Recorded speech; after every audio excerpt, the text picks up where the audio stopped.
Hey everyone, today I'm coming to you with a review on the brand new Marvel Legends Avengers Beyond Earth's Mightiest or Avengers 60th Anniversary Deluxe Super-Adaptoid figure. Now this Super-Adaptoid is getting a general release, so he isn't exclusive to any stores in specific, but I did happen to get mine at GameStop Canada, and as you can see, yikes, there is the very steep price that I paid. Now, if you have no knowledge of this figure before watching this video, you're probably wondering why does this normal 6-inch figure cost so much? Because at least to me, when I was doing the thumbnail and even looking at this guy in the shot right now, he looks like a 6-inch figure because I have nothing in scale to compare him next to. But as you can see, that is by far not the case. To be exact, he is standing at exactly 11.7 inches, which is pretty big for a Marvel Legends figure. But with that all being said, I do have a lot to talk about with this figure. So without further ado, let's get into the review for the brand new Marvel Legends Super-Adaptoid.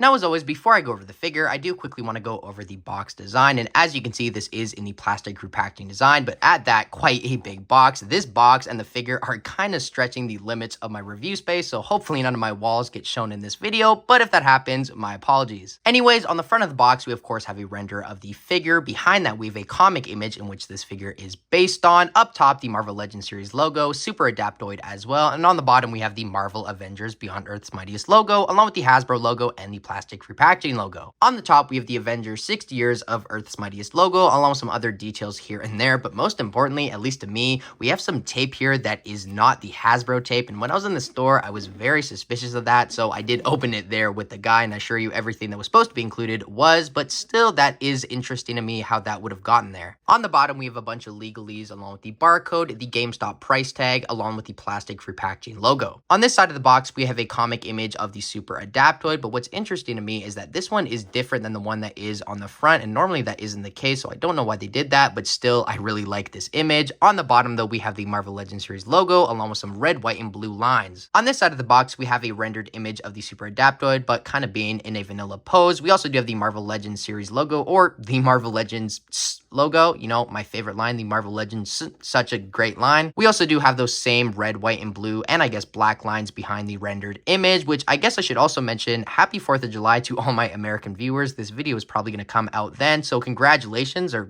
what do you say? Congratulations, or enjoy? I'm not American, I'm Canadian, so, well, that kind of was obvious. Anyways, other than that, though, we do have some images of the Avengers, but we can get a better view of those on the back. Here we have another rendered image of the Super-Adaptoid, but this time he is in kind of a crouching pose, as you can see, but without the Mjolnir in his hand. We also do have all his measurements there on the right, being 11.7 inches, like I said earlier, along with the 29.74 centimeters. But something kind of interesting I noticed is that, yes, it says 11.7 inches, but the pose that he's in, to me, would not equate to that. It would probably be around 10 inches, but that's not too big of a deal, just something kind of small that I noticed. On the top, we have the Marvel Legends series logo, along with the Super-Adaptoid name, and the same lines that are found throughout the box there and on the bottom. On the very bottom, though, we have a bunch of legalese, along with the Marvel and Hasbro logo. But to finish off the box, like I said earlier, you can get a better view of all those Avengers in those kind of squares throughout. We have Thor, what else do we have? We have Hulk, Falcon, Doctor Strange, Vision, Iron Man, Black Widow, Black Panther, Hawkeye. There's a bunch I'm probably missing, but that is still cool nonetheless. However, I'm pretty sure that is all that I have to say for the box, so without further ado, let's get into the Super-Adaptoid figure himself. And here we have the Super-Adaptoid along with all the many accessories he's included with, being obviously just the Mjolnir in green, along with the Captain America shield in green as well. Now, both of these are reused from the Marvel Legends 12-inch lines, which does make sense. If they weren't broke, don't fix it. And I gotta say, both of these do look quite good, all things considered. But I do have quite a big problem when it comes to this Captain America shield, not with the shield in specific, but how they kind of designed the gauntlets on this figure. As you can see, he does have this massive triangle sticking out, which is accurate to the design in the comics. But if we do put this on, as you can see, any way you decide to put it on, it's just not gonna go up. Like, you can't take the gauntlet off or whatever, so you're just gonna have to put it on one of these, which is weird, especially because this is a brand new mold. I don't know why they wouldn't have thought of that earlier, but at least to me, there's really no way to go about that. I mean, I guess you could do that, but that just doesn't look right from the behind. Obviously, in the front, it looks perfectly fine. You just see the shield, but still, that is quite interesting to me. Let me know, though, what you think about that in the comments down below, and possibly if you have a solution, or maybe I'm just completely missing something with this, but at least to me, I'm pretty sure this is just poorly designed. You also probably noticed that there is a peg on the back of the shield, and that is kind of pointless with this figure. On the 12-inch Captain America, in which this body is based off of, you could take the star off, I believe, and put this on. I never got any of the 12-inch figures, so I'm not entirely sure about that, but I did watch a review on the 12-inch Captain America, and I think you could like pop the front here where the arc reactor is. Obviously the Captain have one, but you would pop the star and then this would come off and you could put this on the back, but obviously that is not the case. You can't take this off whatsoever. But I guess that isn't that big of a deal, especially because I don't imagine Super-Adaptoid having the shield on his back, but still, I guess it would have been a nice inclusion for play. But other than that, for the shield, the straps here are made of a very soft, pliable, kind of rubbery plastic, and even still, that doesn't help with that triangle on the gauntlet. But what I would recommend to do to put this shield on his hand is a little bit difficult, and hopefully this works on camera. Probably not.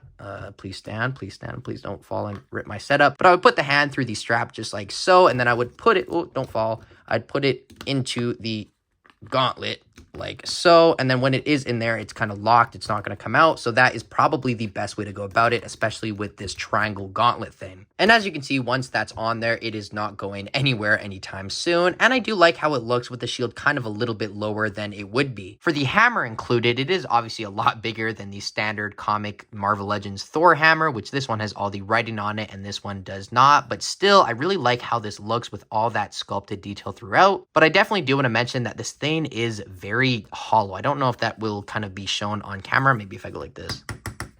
I think you can tell how hollow it is when I go like that, but yeah, it is very hollow. I think I should mention that. You can also turn the handle all the way around, and for the handle, it does look quite good, but at the same time, I don't really have that much to talk about. However, putting it into the hand of the figure, you only have one option, and that is this left side right here, and as you can see, it kind of just goes in normally like any other accessory, although of course, now that I'm on camera, this is not going to work out for anybody at all. But once it's on, it does look quite good, and you can kind of maneuver it from the bottom of the handle to the top, and also you can take it off and then just put this rope or whatever it's called, I have no idea what you would call that, on the hand and kind of have him swing it. But with all that being said, I'm pretty sure that is all that I have to say regarding the hammer and the shield, so let's get onto the actual figure and sculpt itself. Now obviously, as you can see, this figure is reusing the body from the 12-inch Marvel Legends Captain America, which I'm very undecided on how I feel about that with this figure. I'm kind of leaning more towards I don't like it. Like, if I was at Hasbro, I'm not going to say I wouldn't do this. I would look at the design and be like, oh, you know what? Those 12-inch figures we did a long time ago, that Captain America one looks awfully like this. Let's reuse it. So from that point of view, I guess it makes sense. But the reason I don't like it is if we compare it to the comic design that is on the box and obviously all the other comic images that are out there on the internet, this just looks like it would require a completely different figure. Especially when we compare these two, at least to me, this just does not really look like it is 100% replicating this. It kind of looks like it's maybe doing it like 65% well. And also the colors that are on the box look completely different from the colors that we have on the figure. This is a lot more tan compared to this, which is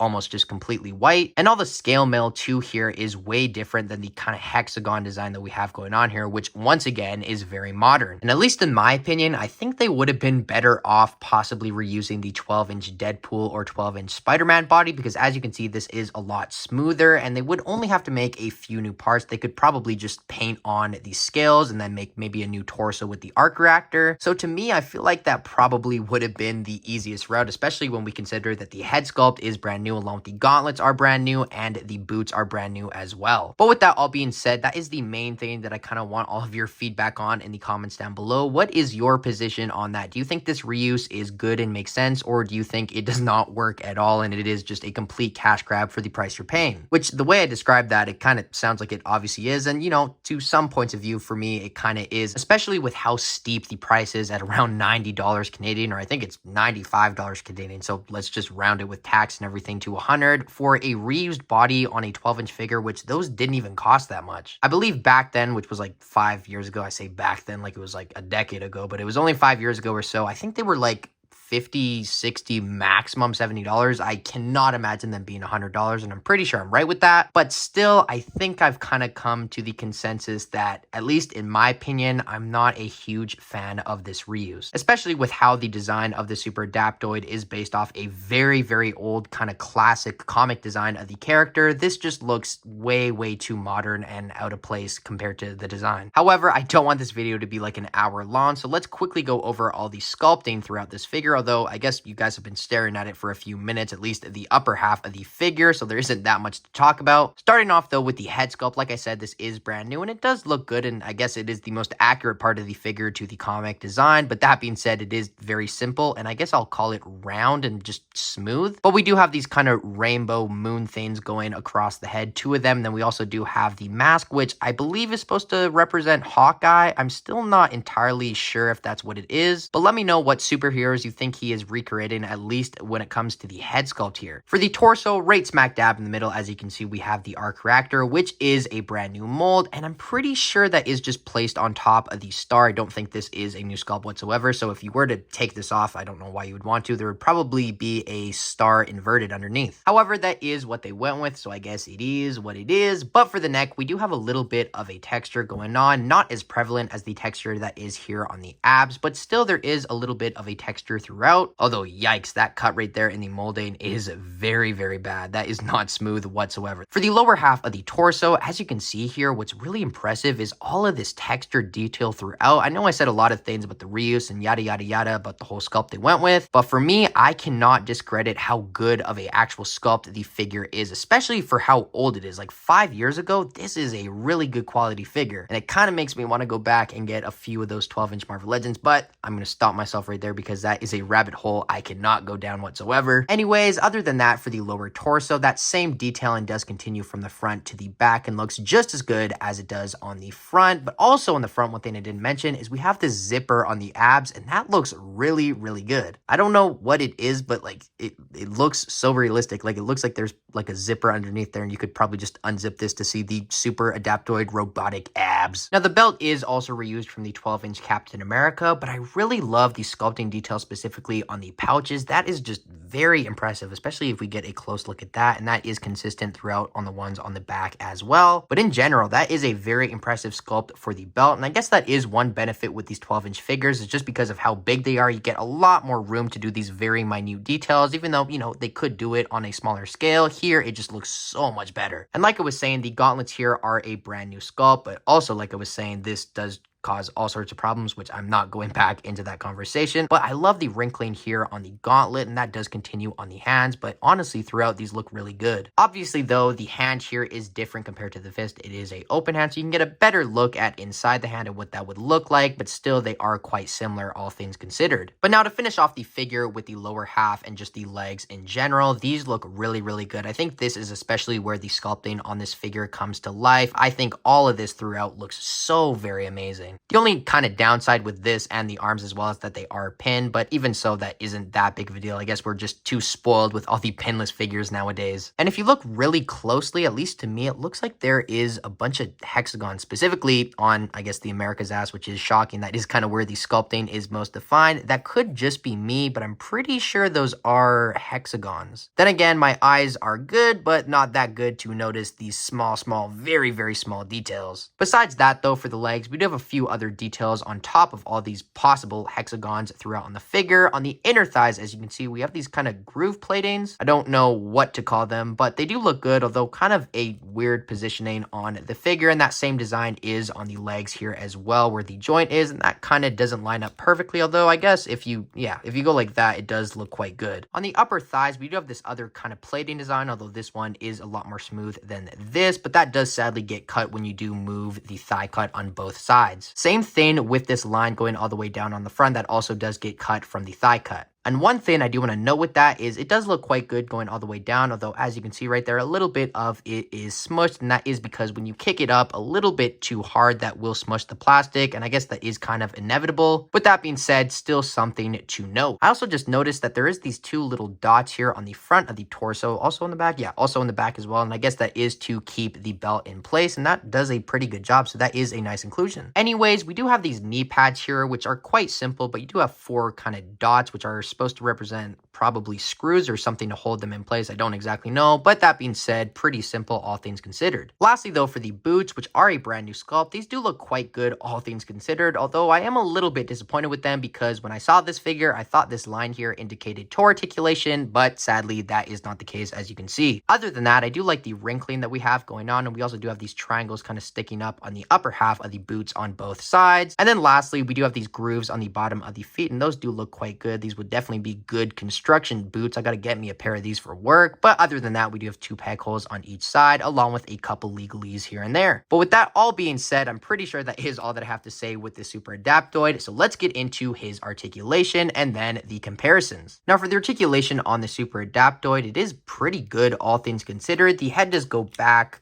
that much and forward that much, which is very impressive. It is on a disc hinge. I didn't pop the head off, but there is the ball joint if you are curious. Putting that back on though, we can go full 360 and there is a little bit of tilt. For the arms, they go out about that much, down full 360 and then upper bicep swivel, double jointed pinned elbows, which kind of go in exactly 90 because of the gauntlet. And then the hand on this side goes up, down and full 360 on a horizontal hinge, whereas this one is on a vertical hinge. For the ab crunch, there is 2 joints that are here, although the top one doesn't really do that much besides allow it to go full 360. Other than that though, as you can see, there isn't that much for the top one. The lower one though is where all the articulation does come into effect. As you can see, it does go back that much, but that being said, the lines kind of do get cut off and then forward that much as well. And then the legs kick forward about that much, back that much, splits that far, upper thigh cut, double jointed pinned knees, which go in the full amount, and then you do have full 360 boot rotation. And lastly, the ankles go up that much, not that great, down that much, and beautiful ankle rocker pivot. First off, for comparisons, here we have arguably the most important comparison, at least to me, being the Marvel Legends Infinity Saga Surtur next to the Super-Adaptoid. And as you can see, they are kind of the exact same height, but this guy is a little bit taller because of his big horns. It's a crown. Horns. It's a crown. Next up here, we have the Super-Adaptoid compared to some of his wave mates, being the Grey Hulk from the Grey Hulk and Banner 2-pack, and the Destroyer from the Destroyer and Thor 2-pack. Here we have the Super-Adaptoid next to some other figures from the same Avengers 60th wave, being the Thor from that same Destroyer 2-pack, the Monica and Doom from the same 2-pack as one another, as well as the Hawkeye on his Sky Cycle. Reviews for all of these are hopefully coming very soon. And I guess because I have the Hawkeye and Thor in the frame, I thought I would add the 20th anniversary Iron Man and Captain America for comparison. I also wanted to quickly compare the Super-Adaptoid next to the Galactus, and as you can see, even though this guy is big, he is still nothing compared to the almighty Galactus. And lastly, for comparisons, I thought rather than taking these villains out and comparing them, I thought I would just put the Super-Adaptoid on the villain shelf, which is where he will be placed, and damn, he really makes this thing pop. And now for my final thoughts on this Marvel Legends Super-Adaptoid. All things considered, especially with the price considered, if anything should be considered, it should be that. I really don't think I can recommend this guy. And that is just a result of a variety of factors. I think the main one is because the reused sculpt here doesn't really make sense, and I'm not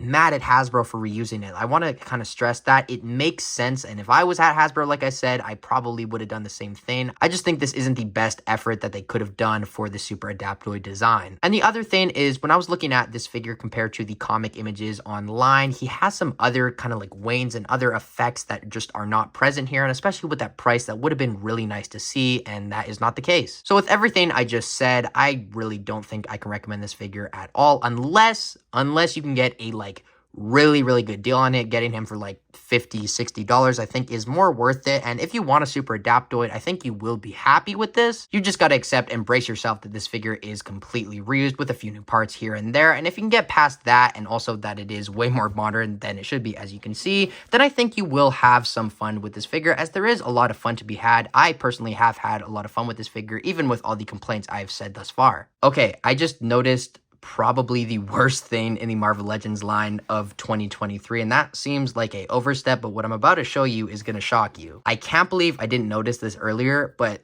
look at the figure compared to the render. This figure has a complete different lower torso. This all going up is fine. The arms are completely different. Look, there's like muscles. There's like muscles in them. This is not the same. The torso, like the green line is not even green in the middle. What? Hasbro, I genuinely don't take pride in constantly being on your case, but this is just unacceptable. You guys have gotten away with it with some like figures being pinless on the box or vice versa, and the figure actually isn't, but that's a complete different figure than that is advertised. What? I can't believe I didn't notice that and no one noticed that either. I haven't seen anyone in the community point that out. That is very, very disappointing. So if my rating already of this figure wasn't going to be bad, it definitely is going to be even worse now. So I'm probably going to give him like a 4 or 5 out of 10, which is definitely one of my lower ratings in all of my reviewing history. But that really just showed Hasbro's true colors. That is absolutely unacceptable. But I guess that is my review of this figure. Let me know what you think of him in the comments down below. Do you like him? Do you not? I'm sure tons of you absolutely are head over heels for this figure, especially with what I just showed you. Are you planning on picking him up? Are you not? All of that, let me know in the comments down below and I will try my best to respond. But until my next video, I have of course been Jagger Collector. He has been the Super-Adaptoid, and I will see you tomorrow. Thank you all so much for watching. Bye guys.